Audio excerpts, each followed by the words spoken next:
Bonjour et bienvenue dans Journal B. B comme bienveillant, B comme bonheur, B comme tous les mots que vous voulez en positif. C'est le nouveau rendez-vous hebdomadaire tous les lundis matins. Vous pouvez retrouver le Journal B. C'est une idée de Shirley Soignon. Pour ceux qui n'ont pas vu le premier épisode, je vous le rappelle, le principe est très simple, c'est faire de l'actualité dans le but de faire couler BFM Télé. Rigoler aussi un petit peu, mais surtout faire couler BFM. On commence tout de suite avec des actualités fraîches, comme disent les beaufs qui parlent des femmes. Alors, politique, le Sénat vote l'interdiction des drapeaux étrangers lors de mariage. Je pense qu'il parle des drapeaux algériens. Un ancien gendarme explique dans un article CNews, certains invités exhibent leurs bannières comme s'ils étaient un match de football. Il parle des drapeaux algériens. On s'attarde sur ce titre du Figaro. Deuxième ramadan sous Covid-19, 1 million de morts en Europe. Quel est le rapport? Non, vraiment, je comprends pas. Ils en ont fait un photomontage en plus, qui est ridicule. Et je crois que le Figaro, le vrai titre qu'ils voulaient mettre, c'était « Pfizer annonce un nouveau vaccin contre l'islam ». Bande de bâtards. Pas les musulmans, hein. L'équipe du Figaro. Et d'ailleurs, j'en profite pour souhaiter un très bon ramadan à tous les musulmans de France et du monde. Santé, l'ANSM publie sa décision sur la demande de RTU pour l'ivermectine. L'équipe du Journal B et moi-même n'ayant pas compris ce titre, nous ne pourrons pas développer le sujet. L'ivermectine, j'imagine que ça doit être une formule magique. On ne sait pas. Nouvelle technologie, il s'appelle Pager, il a 9 ans et il peut jouer aux jeux vidéo par la pensée. Je vous parle d'un singe doté d'un implant cérébral.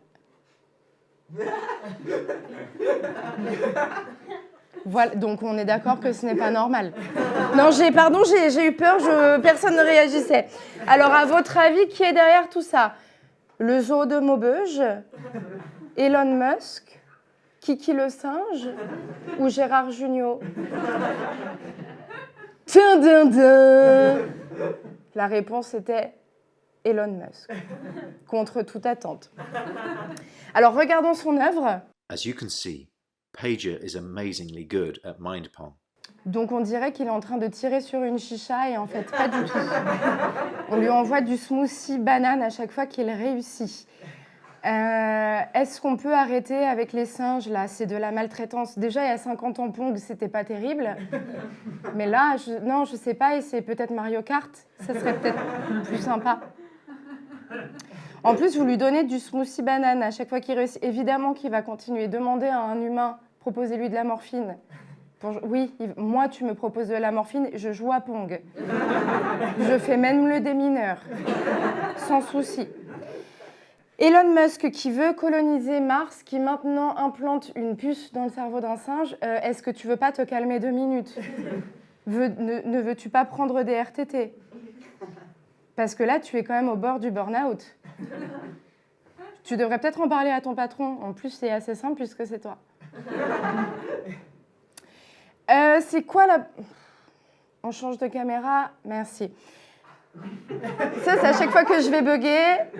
Comme ça, ils savent. Hop là, pour recouper. C'est quoi la prochaine étape? Un singe qui conduit une Tesla par la pensée sur Mars? Et moi, quand je vois ce tweet, ça me fait peur. Bientôt, nos singes seront sur Twitch et sur Discord. Haha. Haha, il est content. La prochaine étape, c'est quoi? C'est de me remplacer à la présentation du journal par un singe?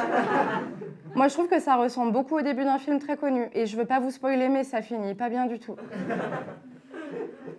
Science, depuis le 14 mars, 15 volontaires sont partis se confiner pendant 40 jours dans la grotte de Lombrive, en Ariège.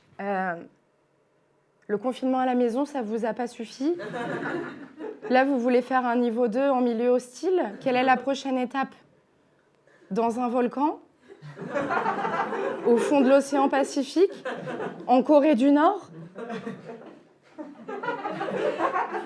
Les profils choisis sont très différents. On a un demandeur d'emploi, une infirmière et un réanimateur.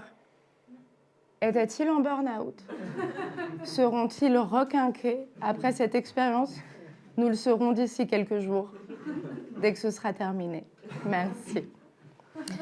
Ils sont enfermés sans téléphone, sans montre et sans lumière du soleil pour perdre la notion du temps et ils en profitent pour enregistrer un petit podcast. Il y a une agression, entre guillemets, de la nature sur nos corps. L'humidité est en train d'envahir tous nos territoires. Alors c'est super, hein, mais à quoi ça sert à part préparer des gens à une potentielle prise d'otage en milieu humide ?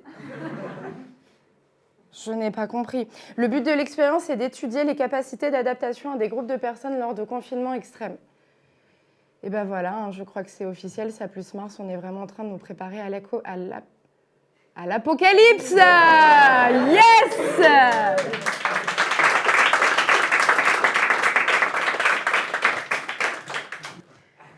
Santé, on regarde sans plus tarder cette bande-annonce très attendue au cinéma. The Barb's Productions present Antilles, 1972. Giolito et Gilbert, deux chercheurs très sexy, ont réussi leur mission. Éradiquer un insecte mangeur de bananes des Antilles, le charançon. Leur création, le chlordécone. Autorisé en 1972 par un certain Jacques Chirac, il est utilisé dans les grandes plantations comme celle de la famille Ayotte. Problème, ce pesticide toxique contamine la population et les sols. L'OMS tire la sonnette d'alarme dès 1979. Des associations portent plainte contre X. Les responsables seront-ils dans la merde ? Bien sûr que non ! Découvrez comment des ministres de Mitterrand ont autorisé ce poison jusqu'en 1993. Venez découvrir l'attaque des bananes. Jamais en salle. Alors, c'est pas crédible comme scénario, on n'y croit pas du tout, on dirait vraiment un film d'horreur mixé avec une théorie du complot. Et pourtant, c'est ce qui s'est réellement passé aux Antilles il y a quelques années, sans les photomontages, évidemment. Aujourd'hui, 90% des adultes antillais sont contaminés, les accouchements prématurés se multiplient et la Martinique bat le triste record mondial de cancer de la prostate au monde. Il est très possible que cette affaire finisse par une prescription, parce que pourquoi rendre justice à une population quand c'est l'État qui est en cause ? Je vois que nous sommes tous d'accord, ça tombe très bien. Il sera toujours parmi nous pour nous partager une bonne nouvelle et ça fait plaisir. Merci d'accueillir Steve Tran. Bonjour à tous. Et voilà, bonne nouvelle pour le respect. L'université d'Aberdeen en Écosse va restituer au Nigeria la tête d'Oba, cette sculpture en bronze volée par des colons britanniques en 1897 lors du pillage d'Edo, aujourd'hui Benin City. Et franchement, bravo l'Écosse, c'est un très beau geste, hein, mais on va vite se calmer, parce que rendre un objet volé, c'est normal. En fait. Et c'est un parmi des milliers, parce qu'il fallait les voir, hein, les colons, quand ils ont déboulé à Benin City en bande organisée. Il n'y avait personne pour les canaliser. Hein. Je suis sûr que le mec, il a dû péter un câble à l'inventaire. Il y avait trop de trucs, ils ont volé trop de trucs. Il est en mode « Oh les gars, ça suffit !» Avant de tuer des gens et de les voler, demandez à quoi ça sert, parce que moi, j'en peux plus. Vraiment. Et moi, j'ai l'impression que, vous savez, l'Afrique, pour les colons, c'est un peu comme un Ikea géant, dans lequel ils rentrent, ils se servent, sans passage en caisse, au calme, tranquillement, tu vois. Mais il faut savoir qu'aujourd'hui, 80% des œuvres d'art africaines sont hors d'Afrique. Ce n'est pas normal que 80% du patrimoine culturel africain se trouve en Europe. Déjà, tu rends l'éléphant, ok ? On n'en a pas chez nous, ça n'a rien à foutre là. Et en fait, la France, on en est où dans le dossier restitution ? Parce que Macron, en 2017, il a dit ça. Je veux que d'ici 5 ans, les conditions soient réunies pour des restitutions temporaires ou définitives du patrimoine africain en Afrique. 3 ans après, on a rendu un objet. Et c'est Édouard Philippe qui s'en est chargé. Regardez, c'est marrant parce que j'ai l'impression qu'il n'a vraiment pas envie de le rendre, tu sais. Hein ? Allez, Édouard, il faut rendre l'épée au monsieur, il faut lui rendre, allez. Alors là, c'est le petit moment c'est pas sorcier. Est-ce que vous savez pourquoi c'est si long, cette histoire de restitution en France ? Eh bien, c'est parce qu'en France, on a l'inaliénabilité. Ça veut dire qu'on n'a pas le droit de rendre des œuvres d'art si elles sont dans un musée. Je répète, en France, on n'a pas le droit de rendre une œuvre d'art si elle est dans un musée. C'est du génie de fou! C'est-à-dire que demain, tu vas chez un gars qui t'a volé ton portable, Il te dit, ouais, franchement, frérot, pardon, je suis désolé, mais je peux pas te le rendre parce que je l'ai encadré. Et du coup, ça, c'est imparable pour nos butins volés, tu vois. Hop, hop, hop, hop, hop. La statuette, tu l'as mise où? Au Louvre? Ouais, bien joué, petit bâtard. Ouais. Et on les aime, nos musées, vraiment. Regardez. Tous ces objets qui ont été réunis d'une manière illégitime, est-ce qu'ils seraient toujours visibles aujourd'hui si on ne les avait pas pillés? Oui. Oui. Ça, c'est notre excuse pour ne rien rendre. Parce qu'on leur dit, mais vous savez, enfin, hein, on prend bien soin de vos œuvres, mieux que vous. Parce qu'on a des musées avec de vrais murs, nous. Et eux, en face, ils disent, ouais, on n'a pas de musée parce que vous avez volé nos œuvres. Il faut savoir qu'au Quai Branly, il y a plus de 50 000 objets collectés pendant la période des colonies. Et je ne sais pas combien on va en rendre. D'ailleurs, le sujet, il crée des petites divergences, regardez. Excusez-moi, mais il ne resterait plus grand-chose au Quai Branly, qui est un hommage admirable rendu à l'universalité des civilisations et des arts premiers. Mais oui, c'est un hommage, bien entendu. Un hommage. Mais ce qu'il dit là maintenant, on n'aura plus rien. Le petit bichon, c'est très très grave. Et vous savez quoi? Moi, je pense qu'il faut prévoir déjà 2-3 conteneurs, parce que vu tout ce qu'on a volé, on va avoir besoin de mètres cubes. Et puis vous savez quoi? On va prendre les conteneurs avec le musée du Quai Branly et on va leur envoyer, parce qu'il ressemble déjà à un porte-conteneur, le musée du Quai Branly. Et puis on va faire mieux, les gars. On va prendre le musée du Quai Branly et on va leur offrir, hein, parce qu'on leur doit bien ça à l'Afrique. Force à vous, amour sur vous. Merci Steve Kram. Et comme le sujet est très intéressant, j'ai décidé d'appeler un ami qui s'y connaît pour nous en parler, c'est Lenny Bonga.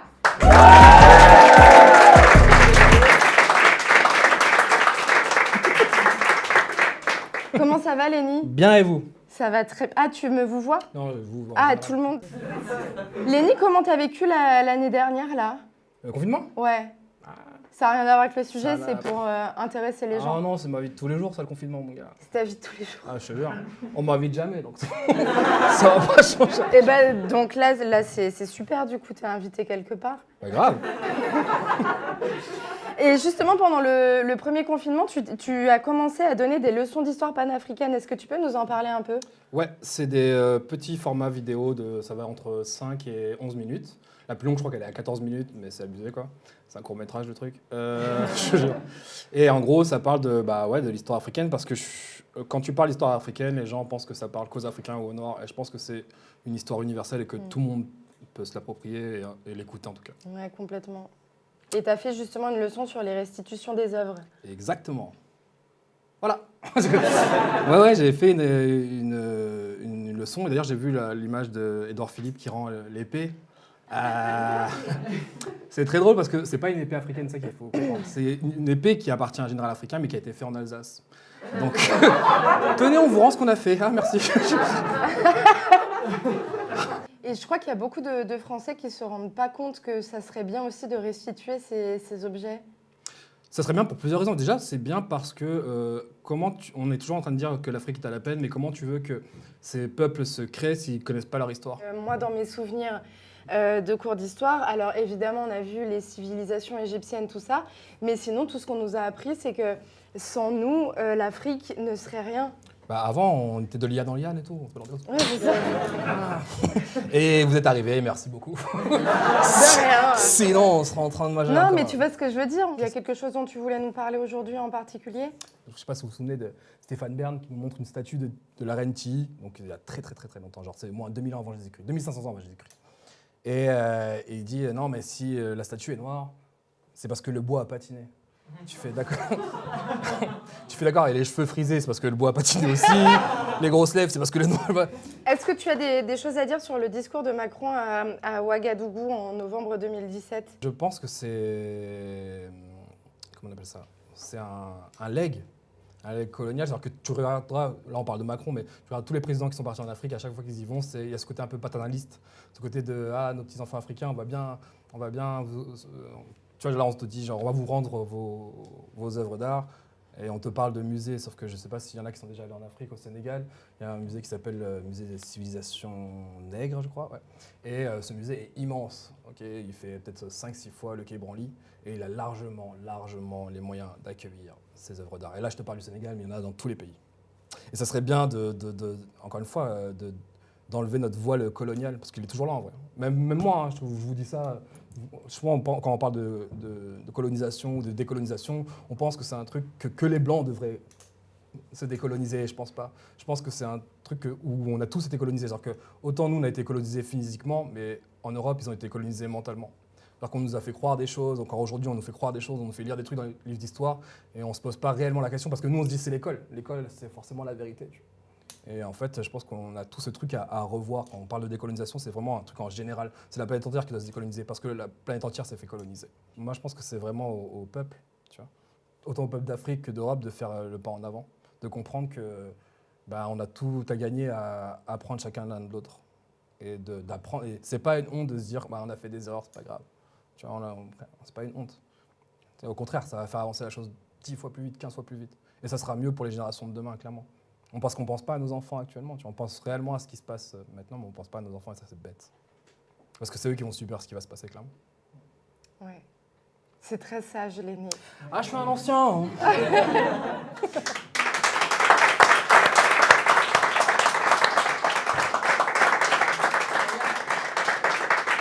Eh ben, merci beaucoup, Lenny. Merci à toi de m'avoir invité. Merci de nous avoir partagé tout ça. Merci. Comme toutes les semaines, on retrouve le JT des enfants avec Eve et Maëlys. Bienvenue au JT des enfants.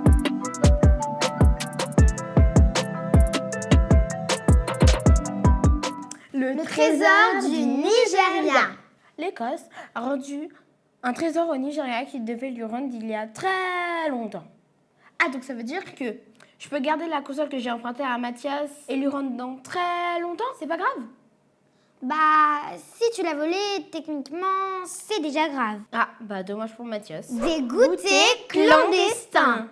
On va parler aujourd'hui de goûters clandestins, organisés dans un palais à Paris par un certain monsieur Pierre-Jean Chalençon.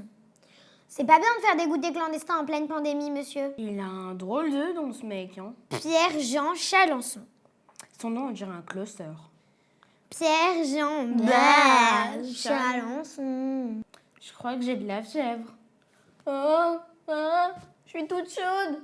Je suis toute chaude. Vladimir Poutine. Le président Vladimir Poutine a encore fait une loi pour rester président jusqu'en 2036. Mais il est président depuis quand? Depuis 2000.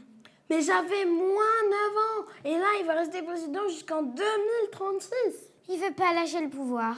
Ah bah alors moi, je lâcherai pas la console de Mathias.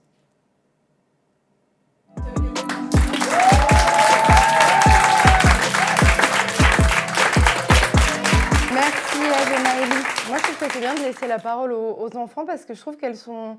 Tu sais, elles ont des choses à dire et on sent qu'elles n'ont pas encore été humiliées par un conseiller d'orientation qui n'était pas heureux dans sa vie et qui a décidé de s'en prendre au reste de la population. Donc, je trouve ça bien. Changement de registre, Sam Vénère avec Alice Lombard. Moi, ça me vénère les gens qui disent on peut plus rien dire. Ça m'énerve tellement, j'ai envie de leur donner des petites pichenettes là comme ça de partout pour qu'ils arrêtent. Parce qu'en fait, là, il y a pas longtemps, j'étais à un repas de famille, on parlait politique. Bon, déjà, il n'y a jamais une bonne histoire qui finit après ça. T'entends jamais... Alors moi, la dernière fois, j'étais à un repas de famille. Là, on parle politique. Et alors là, crois-le ou non, vieille branche, mais on se met tous d'accord sur le sujet de l'immigration. Ma tante fait son coming out et mon père me dit « je t'aime ». Everywhere you look, there's a star. Non, bref, on parle politique, et là, mon oncle, ce petit bout en train qui dit Marlène Schiappa, j'espère qu'elle fait mieux la cuisine que la politique. Alors, déjà, tonton, oui, évidemment. Je veux dire, Marlène Schiappa, elle est tellement éclatée communiste qu'à mon avis, elle est même meilleure médecin, mécano, footballeuse, en fait, y a pas de problème. Mais c'est juste, tonton, pourquoi la cuisine, en fait ? Est-ce que tu aurais dit ça si ça avait été un homme, tu vois? Et là, il commence à me faire « Oh, ça va, humour, on peut plus rien dire, c'était mieux avant. » Alors, avant. Oh, bingo, je sais. Tu veux dire avant, quand on pouvait faire des blagues racistes sur les plateaux télé? Oui, c'était chouette ça. Ou quand on faisait des blagues bien grasses sur le viol et l'inceste sans que des hystériques nous tombent dessus. Ah, c'était sympatoche. Non. Non. Parce que, tu vois, en fait, tonton, le truc, c'est que moi, je pense que l'humour, c'est le reflet de la société. Et une société, ça change, ça évolue. Et l'humour avec. Et c'est tant mieux, parce que ça veut dire qu'on progresse, tu vois. Parce que sinon, moi, là, je serais pas là en train de vous faire ces blagues. Moi, je serais juste arrivée, j'aurais fait... Bonsoir à tous. Tania tire sur mon doigt. C'est une fin de chronique, merci beaucoup.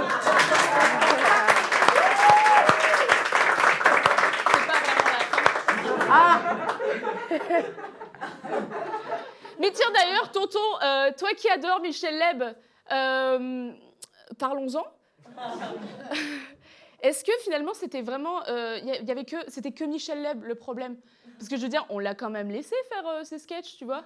Enfin, je veux dire, si on doit commencer à faire le procès de Michel Leb, il faudrait aussi faire le procès de son producteur, de tous les gens qui ont ri à ses blagues, et même de la boulangère qui un jour lui a filé 3 chouquettes en plus à la boulangerie parce que j'ai adoré votre sketch sur l'épicier africain, monsieur Leb, j'adore ce que vous faites. Et franchement, Fleb, ce serait trop long, il y aurait trop de monde dans les prisons, et je pense qu'une bonne partie de ma famille serait dans la merde, et là je parle de toi, tonton. Donc voilà, ça change, ça évolue, ça continue d'évoluer. Et là, aujourd'hui, on fait des blagues. Et si ça se trouve, demain, en fait, on va se rendre compte que... Ah, non. Donc vas-y, si tu veux, fais-nous une dernière fois l'accent du mec de banlieue. Mais promets-moi que c'est la dernière fois. Merci beaucoup.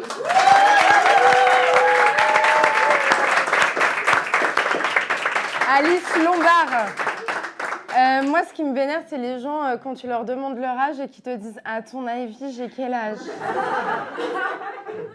Est-ce qu'ils font ça pour tout? Est-ce que même au resto, tu choisis quoi comme plat? À ton avis, je choisis quoi comme plat?